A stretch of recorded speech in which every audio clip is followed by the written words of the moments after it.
Ah, okay, everyone. This is a real raw live stream here. I am actually just connected my. Oh, what do you call this thing? I don't even have my thing set up here. All right, we're going to get this set up because I've got to use my phone this morning to do my live stream because I don't didn't set up the well, not because I didn't set up, but I just installed a new G drive. Just installed a new G drive, so I'm not able to broadcast the way that I want because I'm transferring all my files over to the G drive. And why can't I find this stupid holder for my cell phone? I got it here. I just had to come up real quick and figure this thing out. So let me spin this on here and see what I mean? Just do a video. Just you're gonna have hiccups and everything else. All right, so now let me see if I can get this all in here, and we'll get this going. Boom. So now at least I have a holder for my cell phone. Literally was just walking and trying to figure out, okay, how am I going to do my live stream because my computer is taken. It's like I installed this new G drive that I just got,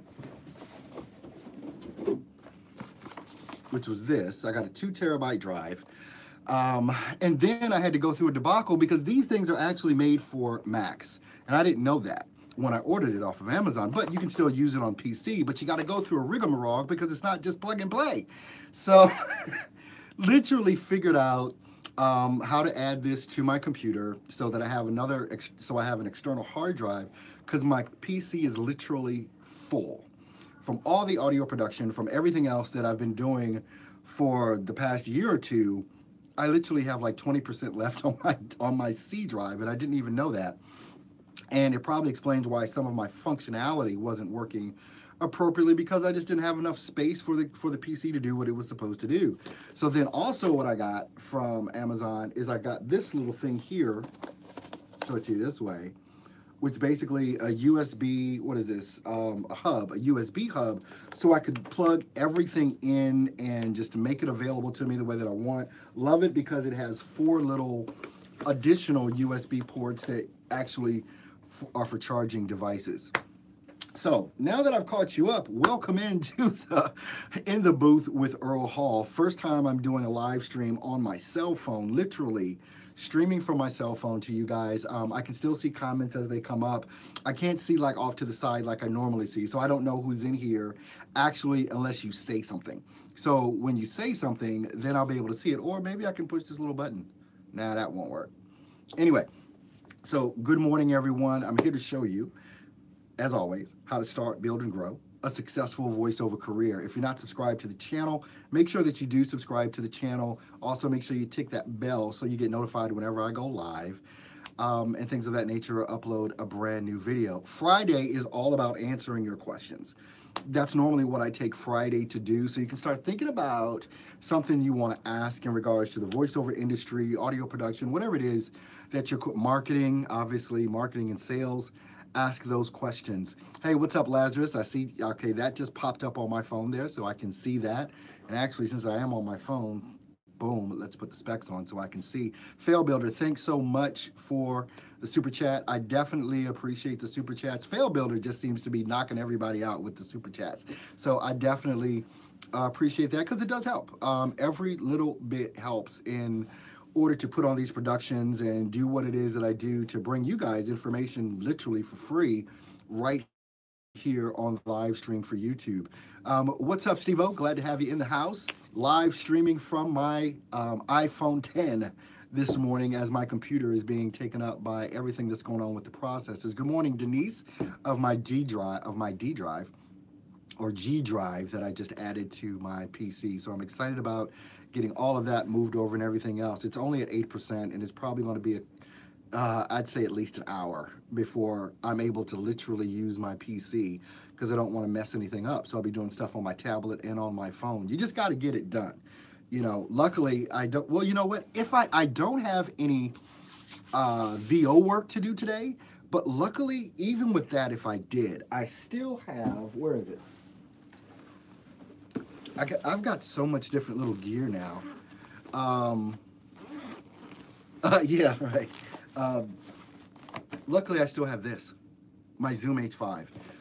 If I did have some VO work to do, I could just take this in the booth, hook it up to my mic, and I'd be set to do that and could actually do some editing on my tablet or whatever, even my phone, if I actually needed to. Or I've got a laptop. I could pop open the laptop, I guess.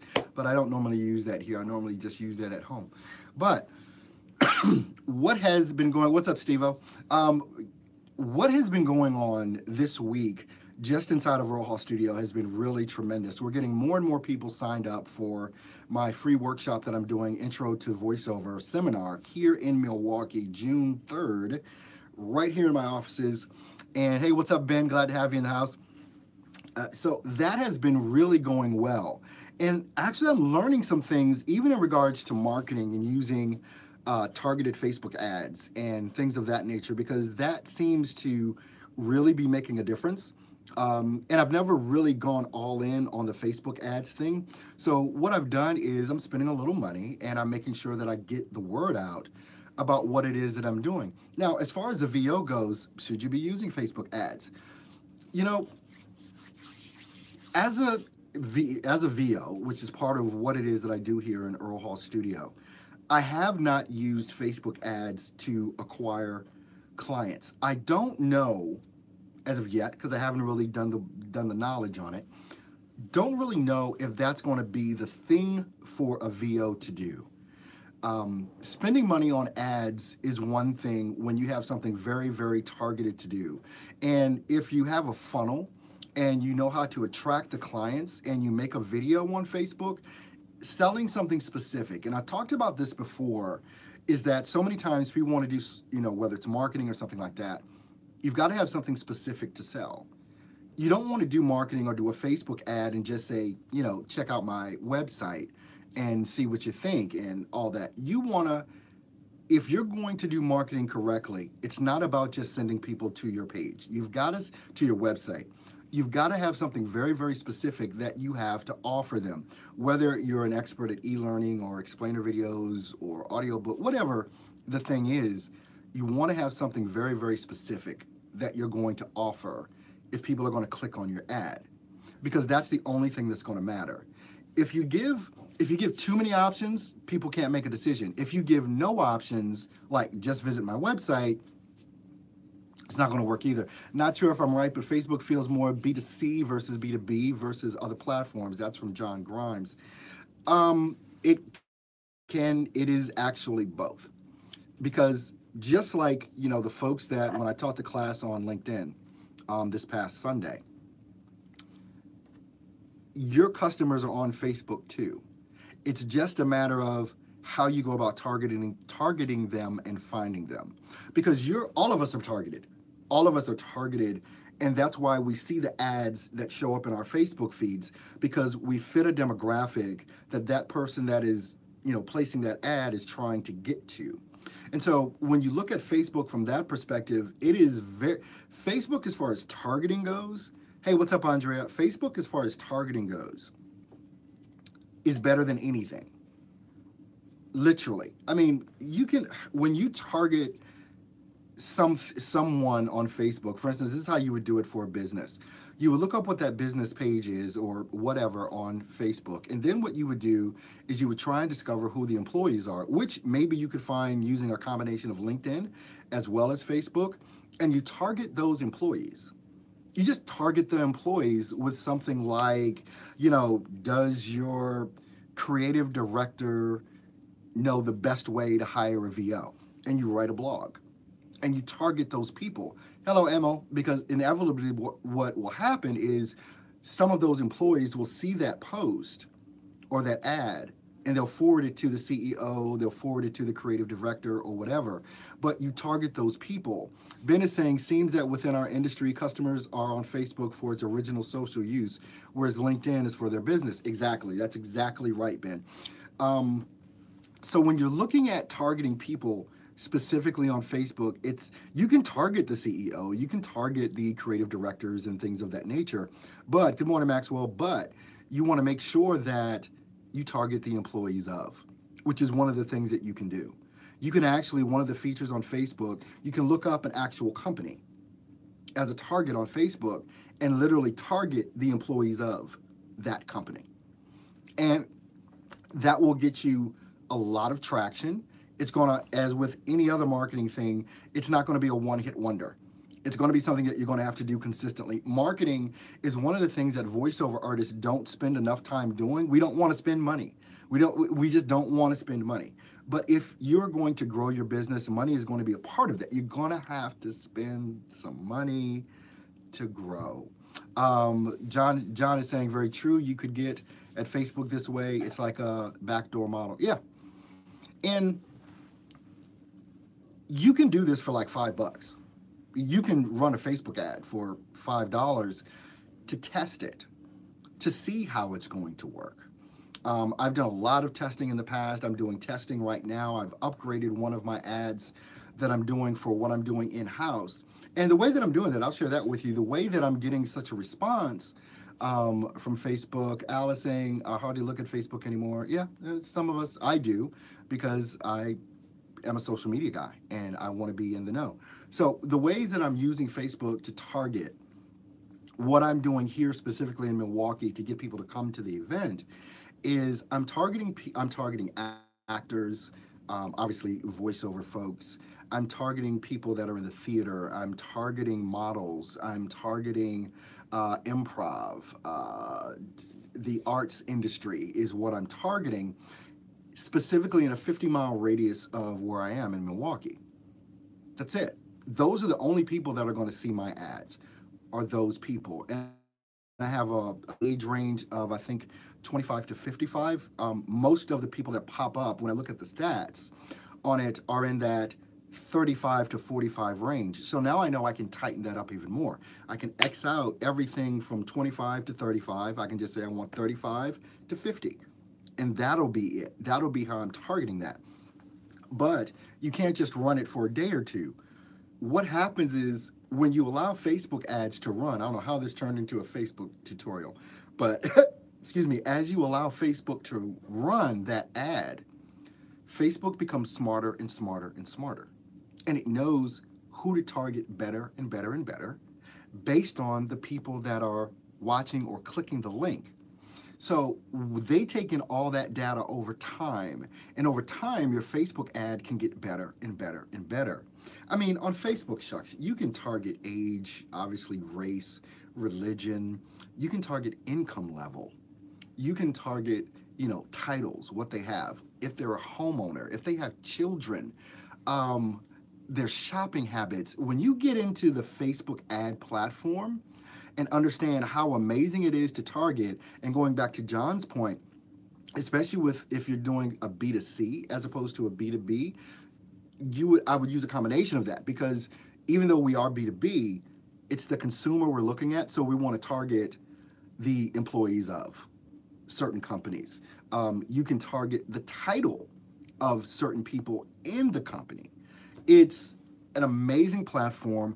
You don't want to do it broadly. May just saying, right, John, it's a bit more expensive to market than LinkedIn because it takes 5 to 6 runs. Yep, you got to test. Facebook is a testing thing. You also have to allow extra time for them to respond, because many businesses don't take Facebook ads seriously. Well, it depends, and that's why when I want to go back and focus in on what I say so many times. It's not businesses we're doing business with. It's people we're doing business with. It's people. And I think we've got to get that concept fully ingrained in our mind when we're looking at any type of marketing. These are people. That's it. They're people. And you want to find the person or the few people that you can send messages to or target in a Facebook ad that will actually get you some traction.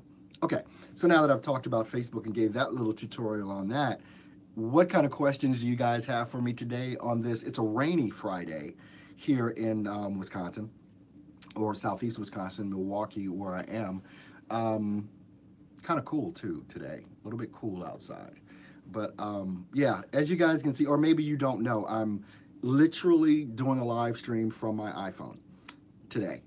This is completely on my iPhone because my computer is being taken up because I got my funky little new 2 terabyte drive that I'm transferring all of my little stuff to so that my PC can respond and act better and be faster. Because I think I had like 20%, um, 20% space left on my hard drive.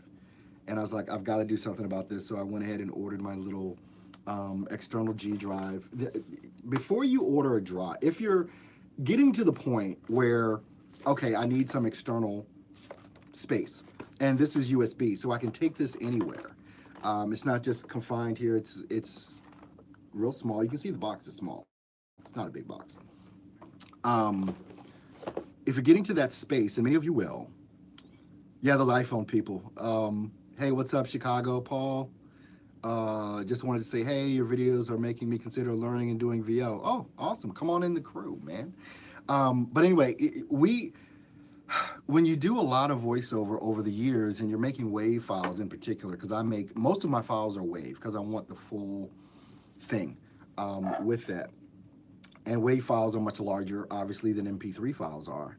So I've got just gigabytes and gigabytes and gigabytes of info that is just taking up, never mind the stuff that I do for podcasting, all the videos, oh my gosh, the size of these, some of these videos I have are just crazy. And it's just, you need the space. And you'll notice your PC starting to act a little bit different.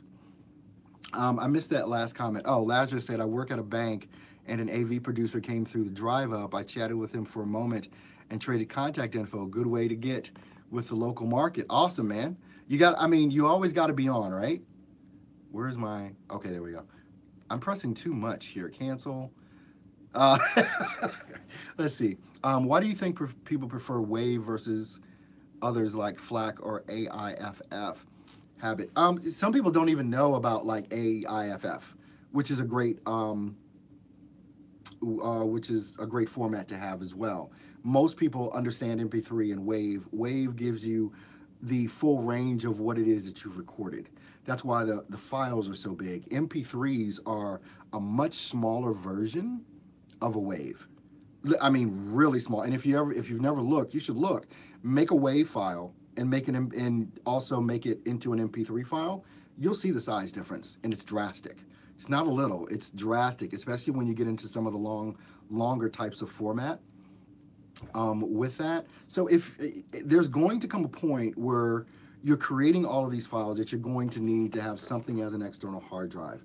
Now, in order to make this G drive work, it's not plug and play.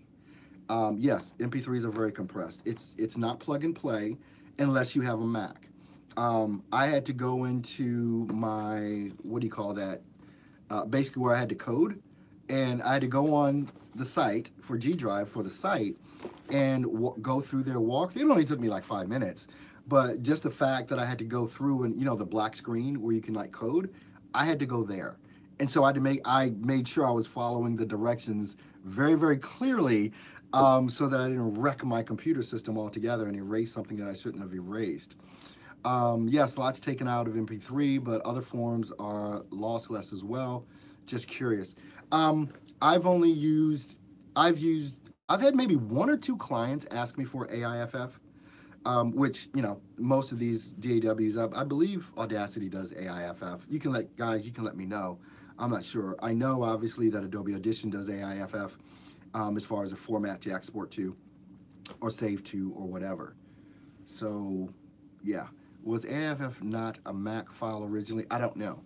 Have no idea if it was originally a Mac file or not. Ben, sorry about that. Oh, you guys know. Okay, yes, it's Mac. Okay. All right.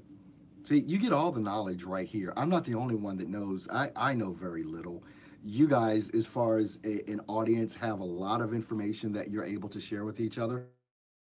Which is amazing and awesome. It's funny, I was talking to my friend Cyrus yesterday, and we were talking about how you guys talk to each other in our live streams. It's like we're not even here. You're just talking to each other, which is amazing. It's like a meetup. You guys can talk to each other during a live stream. But I've got I want to get this done. I've got some more cold calling to do. But if you guys have any more questions, I'm going to stay on. I'll take one or two more questions, and I'm going to get back down and dirty and get back to work here. Sorry for kind of the debacle of putting all this together this morning, but what is this? Ben is saying, thought so, laugh out loud. Wave was industry standard originally as it was cross transferable across platforms and systems. See, you guys have all this amazing, wonderful knowledge, and it's great. Oh, I didn't mean to delete that message, Ben. I'm sorry. I'm pressing buttons. See, I'm doing this on my cell phone for the first time, so I'm probably going to be boom, boom, boom, making more mistakes if I do live streams this way more. We should do that, a meetup. One of the things I've been thinking about is a city-to-city tour of Earl and doing some sort of seminar on voiceover. I just don't know that I don't know that I can do that yet. I don't know that the audience is there yet. Chicago saying, do you have a video I can watch if I'm trying to get into VO cold? Hate my job. There is on the website how to start in VO. I think it's $37. It's about a 3-hour long thing, and it's basically what you need to do to get started in VO. And I did this, I had a webinar on it, which was about an hour, and some other videos that I've created on that subject. So if you go to stepstovoiceoversuccess.com, you can actually get that full intro training. It's right there. But yeah, I'm thinking about, and I was talking to my friend Cyrus about this actually a couple of times this week, wondering about doing a city-to-city tour, like once a month going to a different city. I just need to figure out if the audience is actually there, which would be pretty easy to do because I could just run a Facebook ad against it. If I'm coming to your city, I'm sure you would help promote the event. I'm hoping you would help promote the event if I'm coming to your city. And it wouldn't be anything that was charged. It would be a free event. It would be just me going and sharing my knowledge in the voiceover industry and kind of solidifying more of what it is that I'm doing. I'm understanding more and more, and it's not to be braggadocious or anything, but I'm understanding that I'm becoming more and more of a player in this industry. I'm recognized in this industry 100 times more than obviously when no one knew me when I first started. But people are talking, and I don't know. I'll just have to see about doing that maybe over the summer. Just coming to one or two cities. Not the major cities. I'm thinking like not a Chicago or an LA, but maybe like in Indiana, Mage, or in Ohio, not Mississippi, maybe Atlanta, maybe some of the smaller cities, Detroit. Okay, but what I'm able to do, Charlotte. All right, these are popping up. My wife's from Charlotte. No, well, she went to college in Charlotte. I'm just going to have to see. It's something that I would definitely like to do, but I just need to see if there's an audience for that, with it. Yeah, Liverpool, I'll take a trip across the pond. But it's easy for me to check my stats. Very, very easy to see where the predominant amount of people, the area that they're in. I can literally see because of, Google and the stats that I have on all of my websites and things like that. I can see where all of you are and where a clunk or a group of you folks are, maybe in about a 50-mile radius or something like that, because I wouldn't want people to travel too far to come and see. Watch all of Earl's videos, also Bill DeWeese and Mark Scott here on YouTube. Yeah, those are some great videos. Those are some great coaches to watch, definitely. Ben, I'll be there if I food and Ben and Earl can finally hash it out over football. Yeah, there we go. I'll take a trip across the pond. We can do a little competition with the little soccer ball and an actual football. Oh my gosh, this is going to go on forever. All right, guys. So look, I'm going to crack out of here. My computer is about 21% done transferring my files over. So I guess I'll be working on my my phone for a little while here, just like I'm broadcasting live on YouTube to you guys here. But I hope you guys have a great weekend.